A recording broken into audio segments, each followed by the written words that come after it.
A very good afternoon, friends. Myself is Swati Sharma. Today we are going to do the second part of the life story of Indian poet Sumitra Nandan Pant. देखिए, आज हम सुमित्रा नंदन पंत की life story का second part करेंगे. तो शुरू करते हैं. At the age of 7 Pant started writing poems. देखिए, जब वो 7 साल के थे तब से उन्होंने पोएम्स लिखनी शुरू कर दी. Pant completed his early education in Almora. Pant ने अपनी जो शुरू की एजुकेशन थी, अर्ली एजुकेशन क्या होता है, शुरू की एजुकेशन जो थी वो कंप्लीट की अल्मोड़ा में ही. And move to Banaras to attend high school. और वो शिफ्ट हो गई. मूव टू का मतलब क्या होता है, शिफ्ट हो गई बनारस अटेंड करने के लिए high school with his brother, अपने ब्रदर के साथ.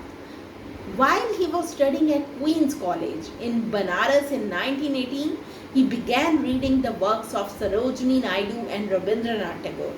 देखिए, जब वो स्टडी कर रहे थे क्वींस कॉलेज बनारस में 1918 में, he began reading the works of Sarojini Naidu and Rabindranath Tagore. उन्होंने लिटरेचर जो था सरोजनी नायडू का, रविंद्रनाथ टैगोर का, जो उनकी बुक्स थी वो पढ़नी शुरू कर दी. As well as English romantic poets, और वो इंग्लिश रोमांटिक पोइट्स को भी पढ़ते थे. In 1919 he move to Allahabad. देखिए, 1919 में वो इलाहाबाद शिफ्ट हो गए to study at Moir college. क्या करने के लिए, पढ़ने के लिए मोइर कॉलेज में.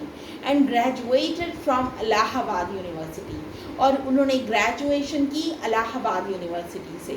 ड्यूरिंग द सत्याग्रह मूवमेंट, अब जब सत्याग्रह मूवमेंट शुरू हो गया, कवि पंत लेफ्ट हिज स्टडीज. तो उन्होंने अपनी पढ़ाई छोड़ दी and went to the movement to support Mahatma Gandhi.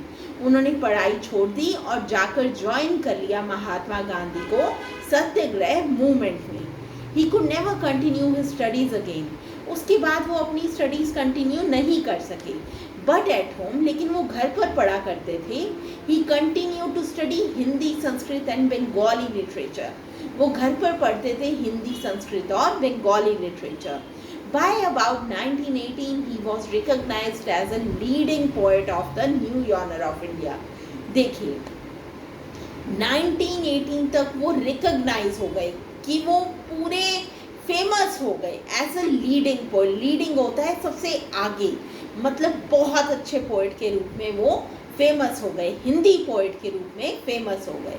His famous poetry collection Pallav was published in 1926-1927. उनकी जो फेमस पोएट्री कलेक्शन थी जिसका नाम था पल्लव, वो पब्लिश हुई 1926-1927 में. So friends, this was the second part of the story. We'll continue the story in the next part tomorrow. Thank you.